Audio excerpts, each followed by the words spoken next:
August 1967, I arrived for the first time in Guinea.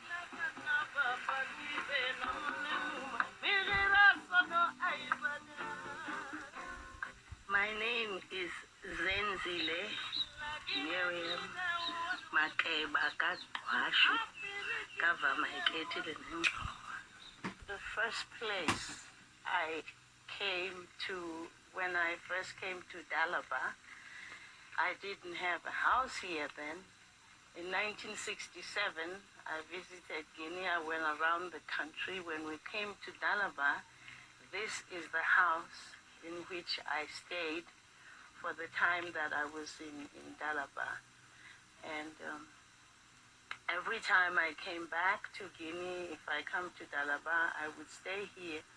And this is where the president used to come and stay. Myriam Makeba, j'étais encore choriste au sein de l'orchestre de la télévision. Quand un jour le directeur, à l'époque, M. Ben Soumaoro, me dit monte me voir au bureau. Et je monte. Il me dit tu sais qui tu dois aller rencontrer. Tu vas aller voir, tu demandes telle chambre et que tu viens de ma part. Quand j'ai été, j'ai sonné à la chambre. Qui ouvre, c'est Myriam Makeba. Donc, je suis restée. Ah, elle dit, ah, ça, c'est Aïcha. J'ai dit, oui, c'est Aïcha Kouné. Mais je tremblais parce que c'était la première fois et M. Ben Moreau a voulu me faire la surprise. Je suis restée environ 15 minutes. Elle m'a dit, mais assieds-toi. J'étais là toute tremblante et tout. Elle dit, mais alors, on me dit que tu veux me voir, tu veux me connaître. J'ai dit, oui, parce que je vous aime. J'aime vous entendre chanter. Et puis dans vos chansons, il y a des pleurs. Je ne sais pas ce que vous dites. Comme ça que Myriam m'a raconté un peu sa vie. Pourquoi est-ce qu'elle était en dehors de son pays, l'Afrique du Sud, à travers ses chansons. Si je sentais qu'elle pleurait des fois, c'était les émotions, la tristesse qu'elle ressentait loin de chez elle. Mon histoire avec Myriam a commencé comme ça. When my daughter died, I was living here, and she had to be buried here. Even if I wanted to take her remains back to South Africa, I would not have been able to do it because at the time I was still banned. So this being my second home, it was normal and natural that she be buried here.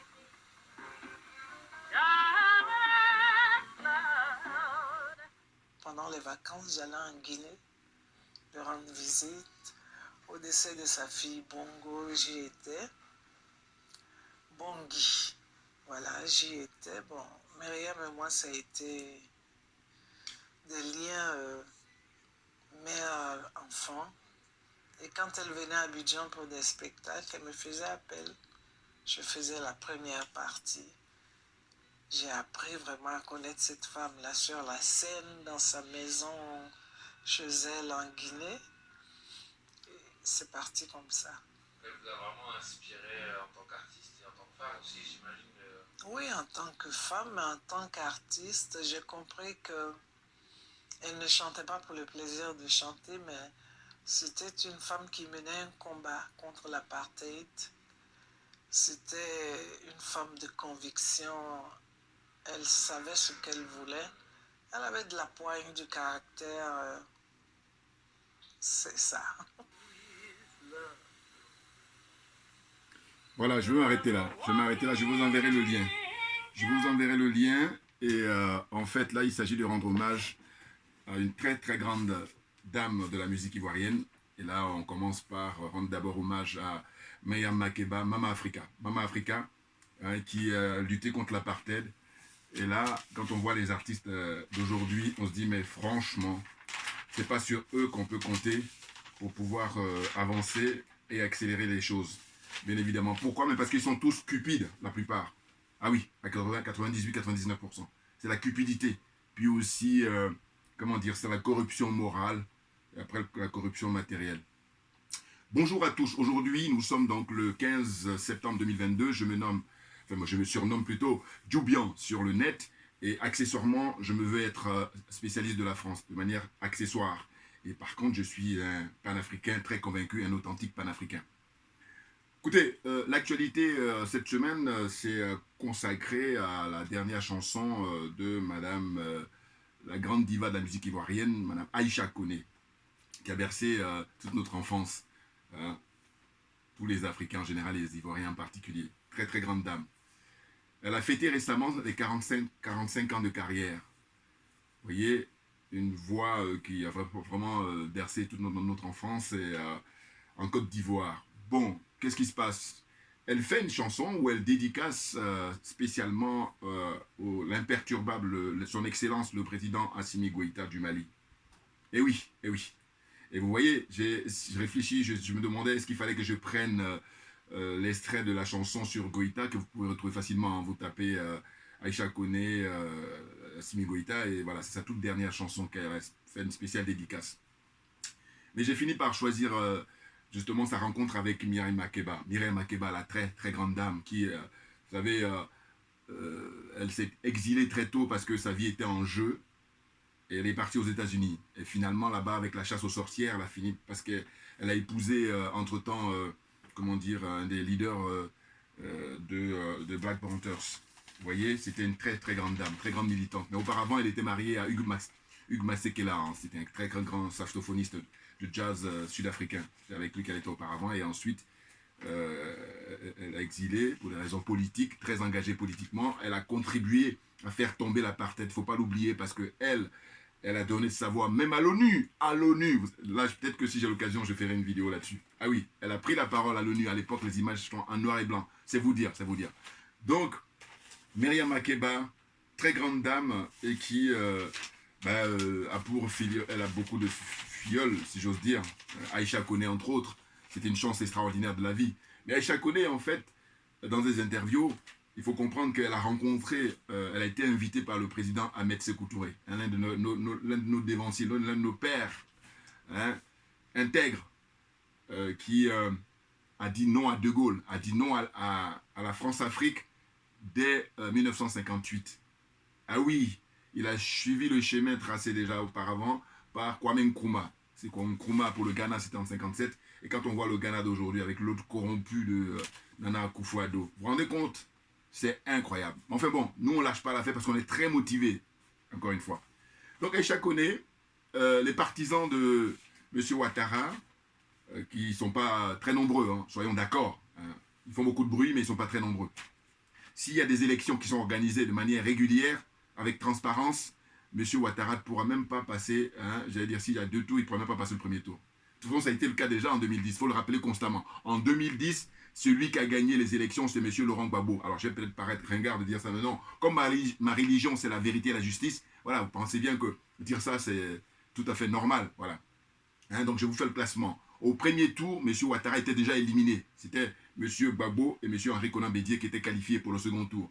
Mais M. Konan Bédié, bon, voilà, il est rentré dans la combine parce que voilà, c'est toujours la même histoire. Mais oui, et alors je dis que si ces gens-là voulaient vider leur sac, mais vous pensez bien que on serait d'une certaine façon en grande vitesse pour en finir avec la France-Afrique. Or, c'est parce que justement tous ces gens-là sont une espèce de combine, une espèce de réticence comme ça, et c'est pour ça que les choses traînent. Mais bon, je vous dis qu'à cela ne tienne, parce que nous, on est porté par, comment dire, les anciens, bien entendu, justement. Ceux qui ont versé leur sang, ceux qui ont sacrifié leur vie pour qu'aujourd'hui, on n'ait plus les chaînes physiques.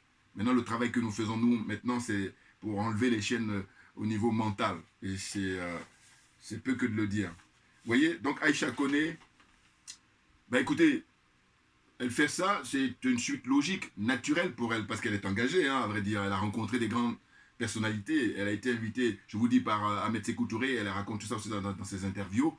Et elle a toujours rendu hommage aux grands leaders justement panafricains. Elle, pourquoi je fais la vidéo? Pour lui rendre hommage. D'abord, sur le plan artistique, très grande dame de la musique africaine en général, ivoirienne en particulier. Mais c'est surtout que c'est une panafricaine, bien entendu, parce qu'elle, elle est plutôt dans l'école, comment dire, de Casablanca. Casablanca, c'est là-bas où se trouvaient, je vous dis, les Kwame Nkrumah, les comment dire, Modibo Keïta, mais oui, c'est là-bas où on trouvait des Patrice Lumumba, on trouvait des Cheikh Anta Diop, on trouvait, comment dire, tous ces grandes personnalités-là, ces grands messieurs qui avaient une conscience politique, ce qui n'était pas le cas de l'autre côté. L'autre côté, c'est l'école, comment dire, de Monrovia, conduite par le France-Africain, le chantre de la France-Afrique, M. Félix Houphouët-Boigny, oui, avec Senghor et compagnie. Vous voyez, parce que eux, ils ont servi toute leur vie politique, hein, les intérêts des Occidentaux en général et des Français en particulier.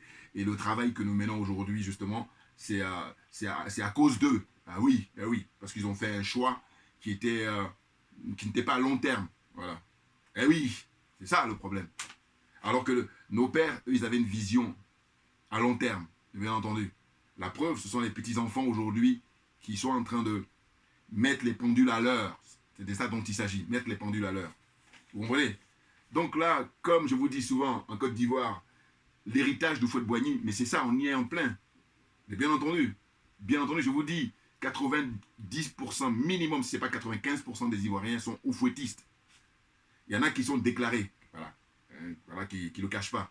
Mais il y en a d'autres qui ont besoin de faire un coming out, de se dévoiler. Non. Alors qu'en réalité, moi, quand je les observe, surtout quand je les écoute, dans les attitudes qu'ils ont, je dis, mais non, mais c'est des oufouettistes. Mais oui.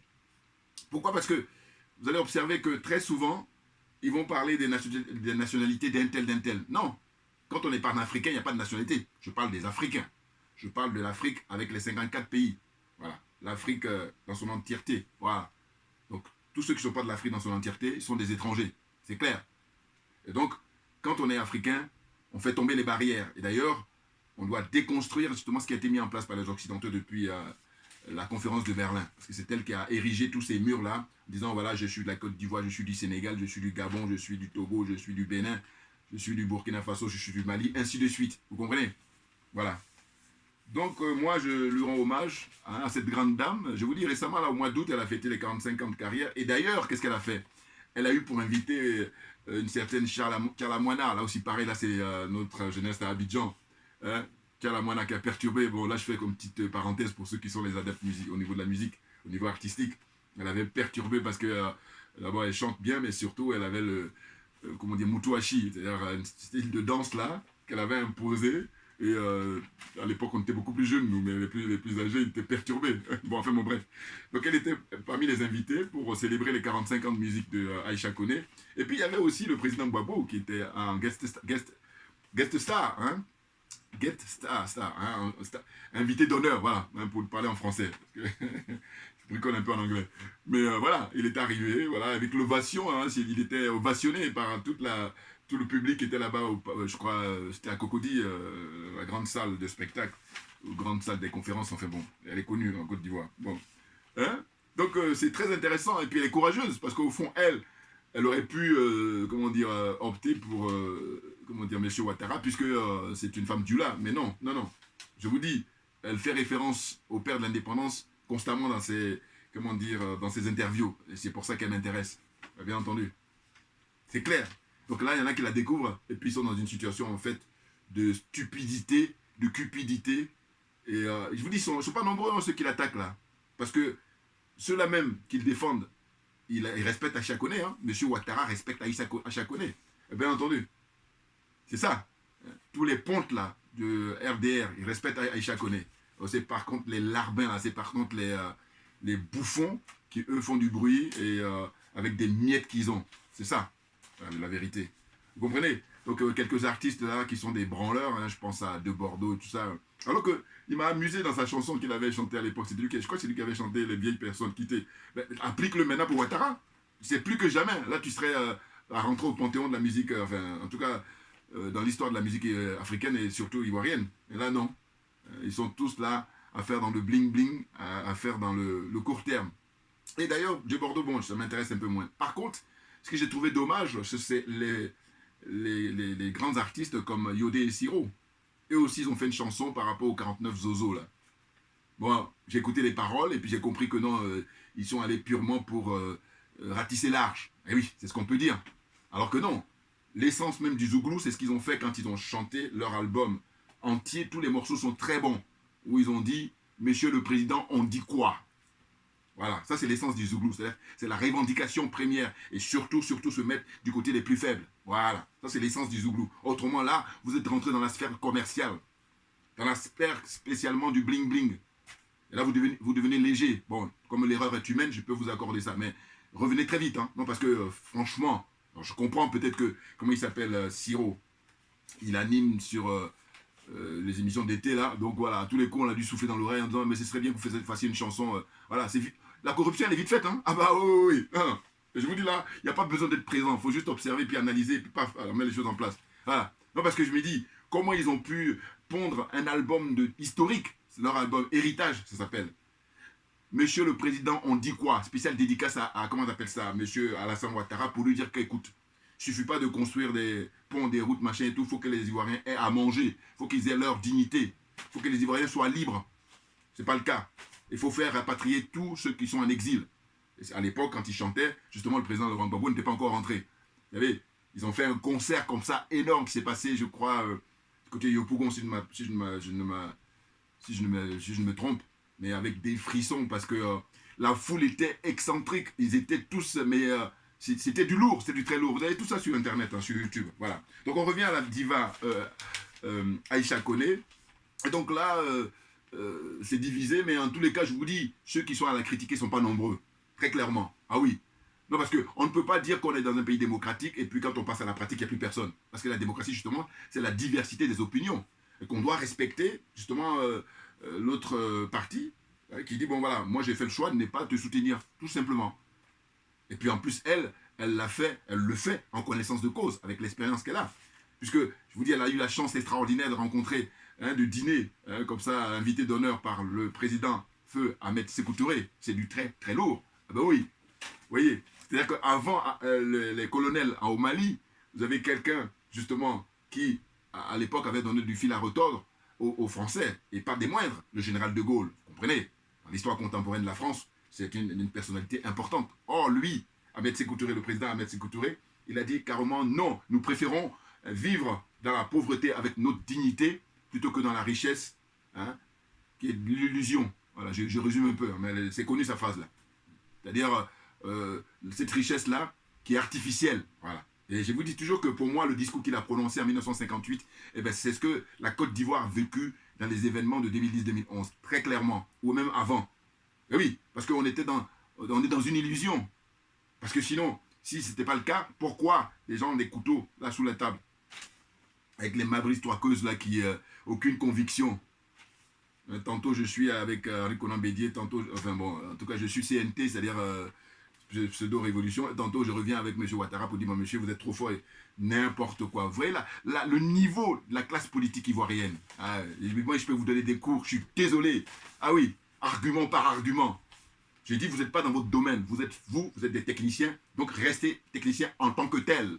Ceux qui doivent faire de la politique, ce sont ceux qui sont animés d'abord avec une conviction, et quand on a la conviction, on ne change pas du jour au lendemain. On est prêt à la défendre jusqu'au bout, c'est ça. Premier point. Deuxième point, il faut être animé pour servir l'intérêt général. Autrement, allez faire autre chose. Des escrocs moralement, très clairement. Vous voyez? Donc, la question c'est, Aïcha connaît la démarche là qu'elle a entamée. On se demande les autres artistes, qu'est-ce qu'ils font? Que font les autres artistes? Et là, je ne peux pas m'empêcher de penser en premier en Côte d'Ivoire à quelqu'un comme Tiken Jah Fakoly. Mais lui, il circonstance aggravante par rapport aux autres artistes. Ah oui, oui, oui. Pourquoi? Parce que lui, quand il y a eu les événements en Côte d'Ivoire, je vous dis, je comprends qu'il puisse prendre la fuite. Parce que voilà, il a ses raisons qui sont pas peut-être contestables. Ça, c'est clair. Mais en revanche, justement, il a été se réfugier où? Il aurait pu aller se réfugier, je sais pas moi, dans un autre pays. Mais non, il était au Mali. Alors ceux qui connaissent le dossier, ils disent, mais oui, c'est normal, puisque lui, il a participé à ramener l'électorat comme ça du Nord, notamment les Dioula, principalement le Mali, pour aller soutenir M. Ouattara à l'époque. Donc, il a trouvé refuge au Mali. Donc, il a vécu au Mali, et peut-être même il y vit encore, je ne sais pas, mais en tout cas, au moins 10 ans au Mali, sous Ibeka et compagnie. Donc, ce monsieur, je ne comprends pas pourquoi il est plongé dans cette espèce d'embrouille, dans une espèce de mutisme, quand il s'agit de dire très clairement le soutien qu'il doit apporter au colonel au Mali. Parce que quand tu écoutes les paroles de leurs chansons, aussi bien lui que Alpha Blondy, mais ils ont passé leur temps depuis des décennies à chanter l'armée française dehors, abat le colonialisme, abat la France-Afrique. Et là, c'est ce que j'appelle la théorie. Mais quand il s'agit de passer à la pratique, mais messieurs, prenez le micro, faites comme Mme Aïcha Koné, hein, faites une chanson dédicace au colonel. Ou alors, à défaut, mais dites qu'on chante pour le peuple malien en 2022. Voilà. Oh, ils n'en sont même pas capables. Pourquoi? Parce que c'est des purs escrocs, là encore. Il faut qu'on soit d'accord. C'est clair. Vous voyez? Donc je dis circonstance aggravante pour Tikenja par le fait que s'il y a quelqu'un qui est bien placé pour connaître la condition des Maliens, du peuple malien, c'est lui, ayant vécu là-bas. Mais bien entendu, oh là non, quand il est interviewé, il fait une fuite en avant, il fait de la diversion, hein, il prend pas position clairement. Hein. Il avait chanté une chanson à 20 ans. Et ils ont tiré les oreilles hein, très rapidement. 20 ans parce qu'en fait, il s'adressait justement à M. Ouattara pour dire qu'il inflige 20 ans facilement à tout le monde, tous ceux qui sont opposants. Mais ça, dès qu'il a chanté ça, il a sorti ça, je vous dis, il y a quelques mois, là, hein, il y a 6 ou 8 mois, je ne sais plus, et bien, ils ont tiré les oreilles. Calme-toi. Et puis là, il est revenu au bercail. Là. Donc, pas courageux, pas téméraire, pas de conviction non plus. Ah, parce que, justement, les convictions, tu es prêt. Madame Poulcheri Balé, elle a des convictions, cette dame. Elle a été emprisonnée depuis 2020 pendant 8 mois et demi, et puis là, rebelote, 2 ans après. Voilà. Là, pour moi, total respect, madame. Mais vous allez sortir, et vous allez sortir grandement. Vous allez sortir par la grande porte, parce que vous êtes déjà rentré par la grande porte, de par votre courage. Hein. C'est une femme qui a les couilles. Les autres, là, qui sont cachés, qui sont planqués, qui attendent le moment opportun pour pouvoir venir maintenant grandement avec leur costume, là, tenue de carnaval. Eh oui, eh oui. Non, mais, moi, je suis un partisan de la vérité, rien que la vérité, de la transparence. Voilà. N'importe quoi. Donc je disais, que font les autres artistes? Hein? Qu'est-ce qui fait qu'ils ne vont pas chanter là-bas sur place pour apporter leur soutien au peuple malien? J'ai dit, bon, il y a 2 cas de figure. Les plus courageux vont chanter comme a fait Madame la grande diva Aïcha Koné, elle nomme Assimi Goïta, spéciale dédicace à lui. Parce que c'est lui qui porte le flambeau hein, des pères de l'indépendance. Les vrais, hein, les authentiques. Les pères panafricains. C'est lui l'héritier, digne héritier. Ah oui, c'est pour ça qu'elle dit qu'il mérite une chanson. Et non pas les zozos là, qui sont perdus, qui sont paumés, qui ne savent même pas où ils en sont. Lobotomisés qu'ils ont. Et donc c'est que le matériel qui compte. Vie au jour le jour. N'importe quoi. Donc je disais, je vais commencer d'abord par mettre en accusation, d'ailleurs, après Tikenja, tous les artistes, ou même peut-être avant Tikenja, tous les artistes maliens, qui sont connus, hein, parce qu'il y a beaucoup d'artistes au Mali qui ont fait des chansons pour rendre hommage à Assimi Goïta et au colonel. Par contre, ils ne sont pas très connus. Ils sont peut-être connus au Mali, mais ils ne sont pas connus sur le plan international. Or, le Mali, au point de vue potentiel des artistes, comprenez que, je crois que les artistes africains, mais de manière globale, c'est le Mali qui a le plus fort, comment dire, potentiel. C'est-à-dire, les artistes de renommée internationale, vous en trouvez beaucoup plus, en tout cas, au Mali, c'est clair. Rien à dire pour le frère ou le père Salif Keïta, parce que c'est lui-même qui a fait partie, enfin il a contribué à faire partie IBK. Donc lui, total respect. Bien entendu, bien entendu. J'avais déjà fait des vidéos par le passé où j'ai dit qu'il fallait prendre exemple sur lui. Mais ils n'en sont même pas capables. Parce que lui, il a mis la barre très haut. Hein. Il a fait des vidéos, une en bambara, une en français, où il a dit, il s'est adressé à IBK en lui disant, écoute, Koro, c'est-à-dire grand frère en bambara, en djoula, en disant Côte d'Ivoire. Il dit, écoute, tu sais que tu n'es pas à la hauteur, ben, laisse la place aux plus jeunes. Déjà, c'est prémonitoire. Bien avant que les colonels arrivent, hein, il fait cette vidéo-là. Et donc, c'est quand j'ai dit, il faut que les Tikenja, les Afa Blondy, tous ces gens-là, il faut qu'ils prennent position parce que ça va accélérer. Ben, lui, ce qu'il a fait, ben, justement, ça a permis d'accélérer la révolution au Mali. Très clairement. Et puis, suite à ça, il a été boycotté justement par les Français. Et c'est ce que redoutent les autres. Mais c'est trop facile parce que vous vivez que pour le matériel. Vous êtes trop léger. Vous êtes trop léger. Mais par contre, là, comme on a l'heure d'Internet, on a l'heure des réseaux sociaux, on a les images. Ah oui, non, parce que je dis c'est trop facile. Hein. C'est des gens, quand ils vont voir que la libération sera effective, là, ils vont venir s'en ramener. Et là, il faudra leur rappeler, parce que sinon, c'est trop facile. Ah, il faudra leur rappeler pour dire, écoutez, messieurs, quel risque vous avez pris? Et si oui, quand? Ah oui, parce que la chronologie, hein. Ah oui, oui, oui. Non, c'est très important. Des nazes. Donc, que font les artistes maliens, pour commencer par eux? Hein, Oumou Sangaré, qui est très connu au niveau international, aux États-Unis, partout en Allemagne, en Europe, enfin en Asie, partout. Oumou Sangaré. Qu'est-ce qu'elle fait? Que fait Rokia Traoré? Bon, c'est vrai qu'elle a eu des ennuis là, récemment, elle, bon, cela dit, moi je reste le plan, j'allais dire politique et le plan artistique. Voilà.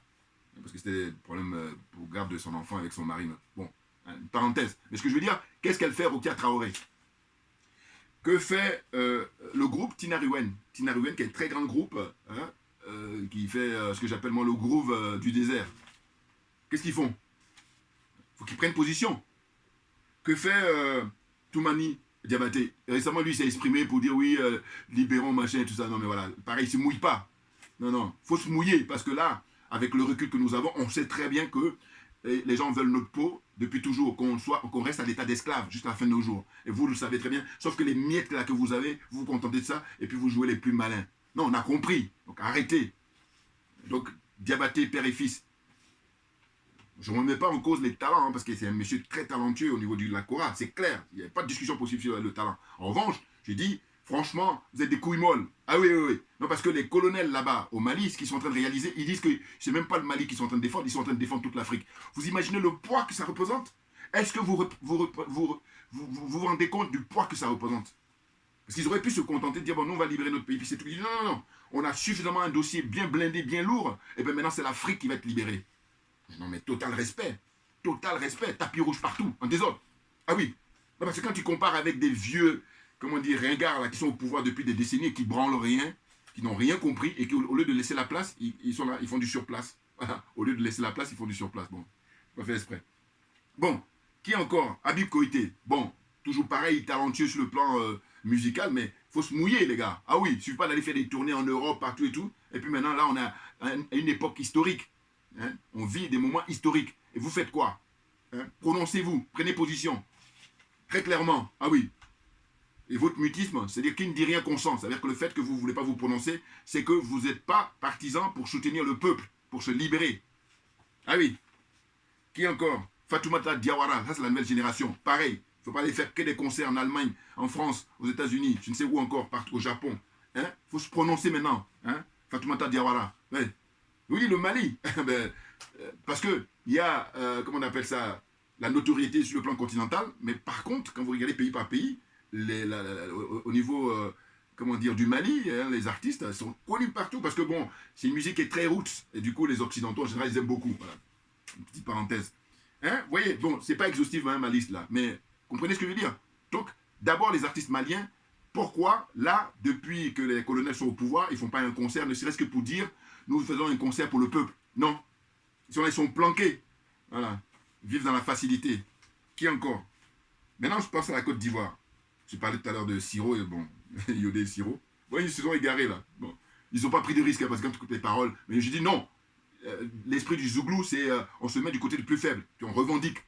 Puisque votre album, Héritage, il est parfait. Plus que parfait même. Donc il faut rester plutôt dans cette ligne-là. Au lieu de s'égarer. N'importe quoi. Enfin bon. Il y a qui?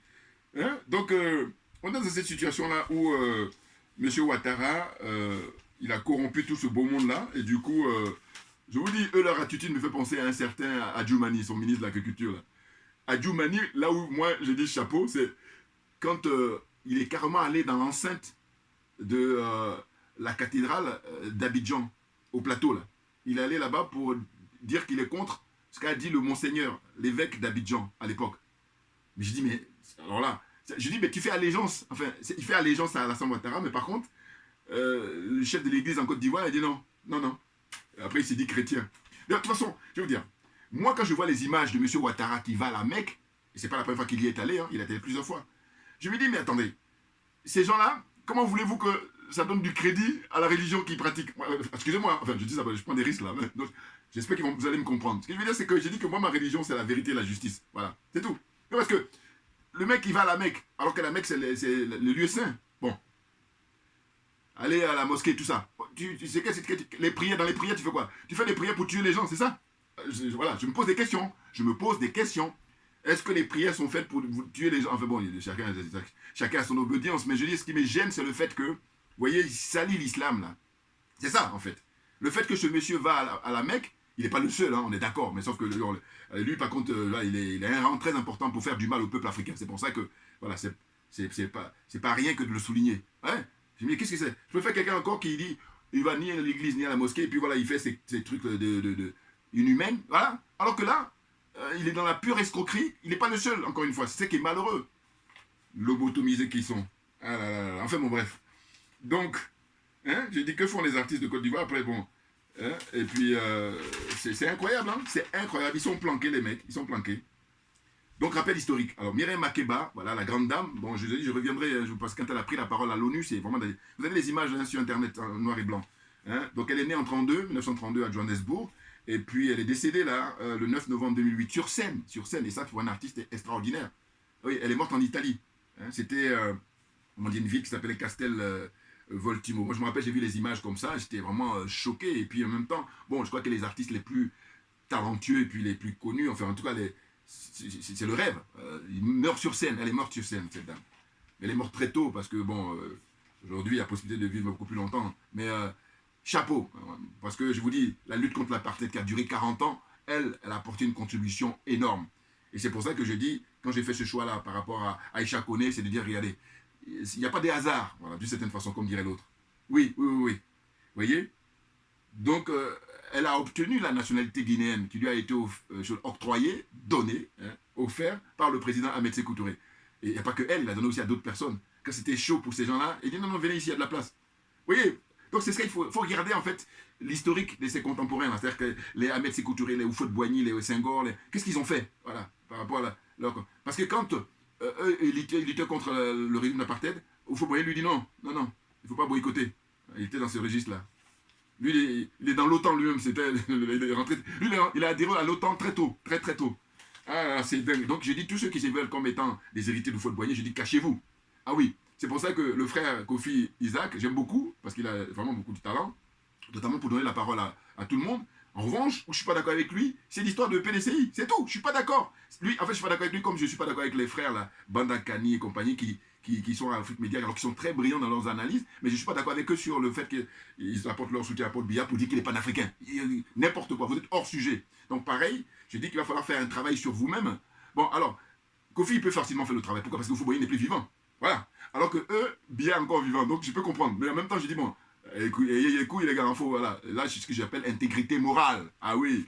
Non. Parce que j'ai dit, Paul Biya, sous prétexte qu'il finance Afrique Média, d'abord, je vais savoir le budget d'Afrique Média. Et puis, 2, je vais prendre le budget de tout le pays, tout le Cameroun. Hein, et puis, les différents postes qui sont affectés dans différents ministères. Hein.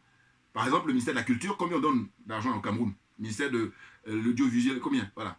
Et puis, les différentes chaînes au Cameroun, combien ils ont? Et puis, maintenant, je vais vous prendre la part qui est accordée à Afrique Média. Ah oui, non. Puis, j'ai dit, pour boucler tout, de toute façon, cet argent-là appartient au peuple africain en général et au peuple camerounais en particulier. Et que par conséquent, Paul Biya n'a aucun mérite. Voilà. Donc quand je reviens en Côte d'Ivoire, j'ai dit, M. Kofi Isaac, il fait partie du bureau politique du PDCI. Donc j'ai dit à un moment donné, il faut arrêter. Voilà. Oui, parce que je vois que d'ailleurs, il intervient de temps en temps sur Afrique Média. Quand on lui pose la question sur le problème de Houphouët-Boigny qui a été... Là, il est discret. Je dis, non, mais le moment est venu justement de mettre les cartes sur table. Parce que sinon, vous ne rendez pas service à la génération d'aujourd'hui, mais surtout à la génération à venir, parce que vous êtes en train de vivre comme ça sur le mensonge. Et regardez ce que ça donne. L'empire du mensonge avec les gens de l'OTAN, là. Et moi, je dis, enfonce encore le clou, je dis, c'est la religion du mensonge, ces gens-là. Ça la dépasse. C'est trop fort, c'est même plus fort. Ils savent même plus ce qu'ils en sont. Ils savent même pas ce qu'ils en sont. Tellement c'est fort. C'est plus fort qu'eux. Voilà ce que j'allais dire. Vous voyez? Donc, pour la suite, au niveau de mes notes, c'est la question qui nous préoccupe. Ah oui, ça y est, là, ils ont, fait tomber le masque. Mais là, c'est-à-dire de manière officielle. Qu'est-ce qu'on apprend? On apprend que M. Ouattara, comme il est embourbé, et je vous dis, c'est la chute chronique de la mort annoncée, enfin de la mort, non, chronique de la fin de règne de M. Ouattara à travers les 49 zozos qu'on a attrapés, et puis ils sont maintenant 46 parce qu'ils ont fait preuve d'humanité, les dirigeants maliens.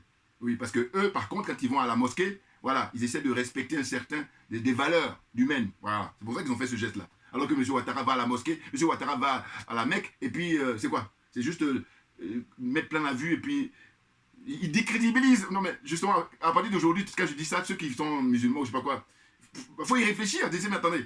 Bon, alors, vous savez déjà, mais sauf que je dis toujours, le problème c'est qu'on peut savoir, mais on n'est pas y penser réellement. Alors, moi, ça m'est revenu là, parce que je me suis dit, mais attends, c'est très grave.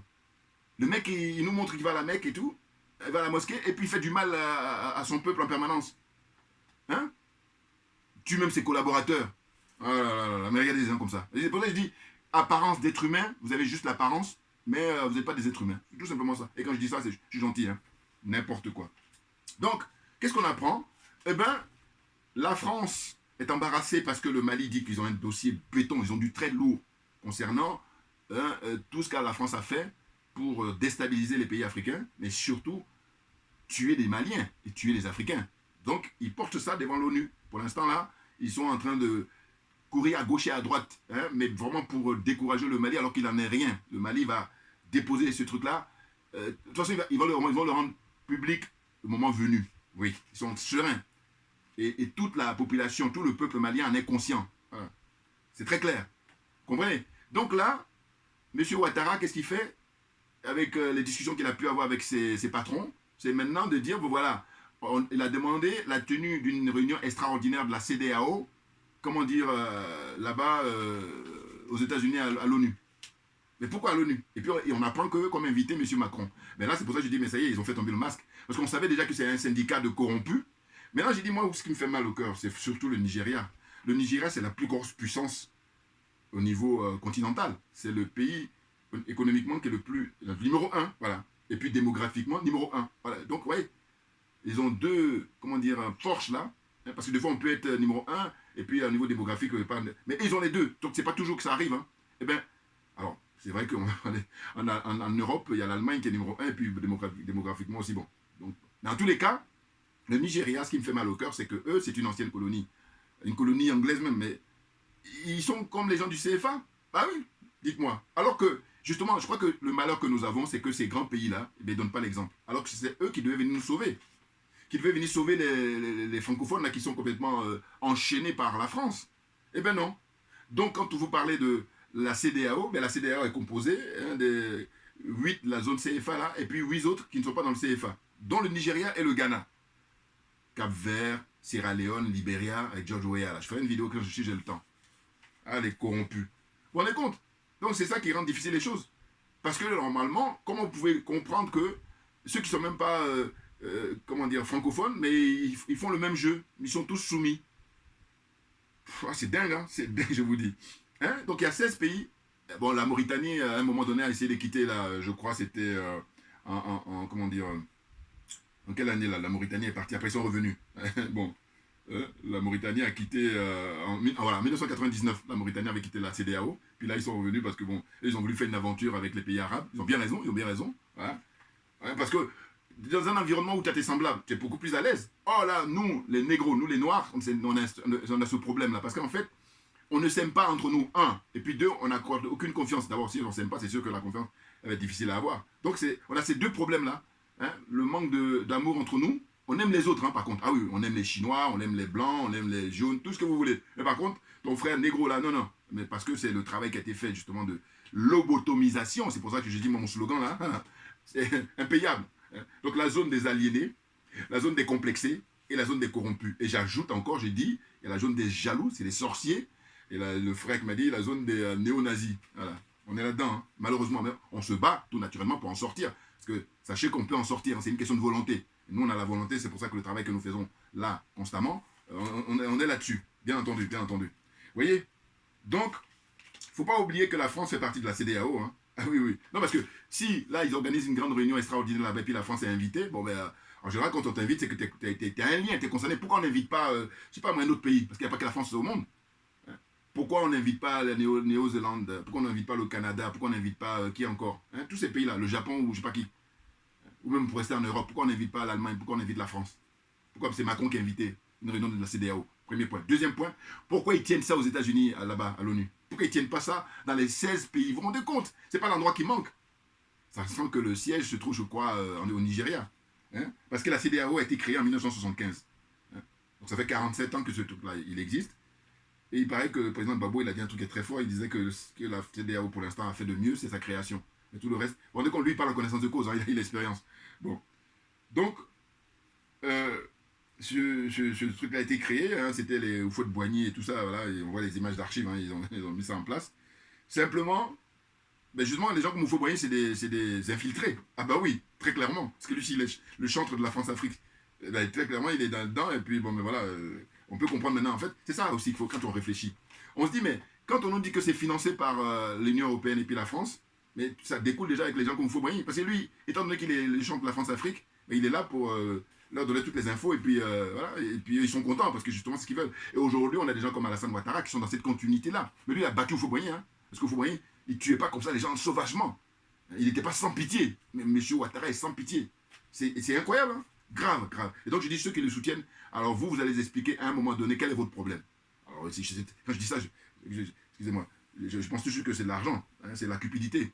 Mais bon, il y a des mecs qui prétendent être des êtres humains, n'importe quoi. Hein? Donc,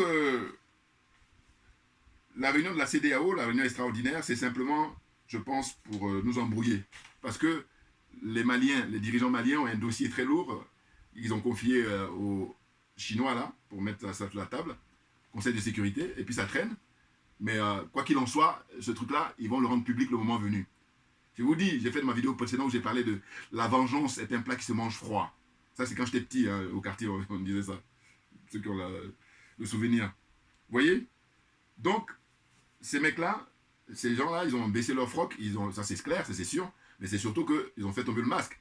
Parce que, excusez-moi, pourquoi on ne tient pas la réunion, comment dire, dans les 16 pays, hein, à commencer d'abord par le Nigeria, ou au Ghana, ou au Cap-Vert, ou Sierra Leone, ou qui encore, hein, en Guinée. Enfin, bon, en Guinée, ils sont un peu fâchés avec l'autre. Ils l'ont mis, mais ils n'arrivent pas à le gérer. Donc voilà. Alors on nous dit quoi? C'est Diallo, l'opposant historique là, de Alpha Condé, ou je sais pas. Lui, il est en train de faire la tournée des popotes pour demander à ce qu'il ait la confiance des Occidentaux. Vous voyez, des vendus comme ça. Puis le mec, il a un certain âge. Hein. C'est-à-dire qu'il il devait aller à la retraite. Mais non. Oh, ce qui ne sait pas, c'est que les Français n'ont jamais voulu de lui. Sinon, il l'aurait mis depuis longtemps. Mais vous voyez, ces gens-là, ils ont vendu leur âme et donc, du coup, ils sont prêts à tout pour sacrifier des générations. Alors, il est hors de question. Ah oui, c'est lui Diallo, là, des nazes comme ça. Ah, mais c'est incroyable, hein. Ils sont indéfendables, voilà.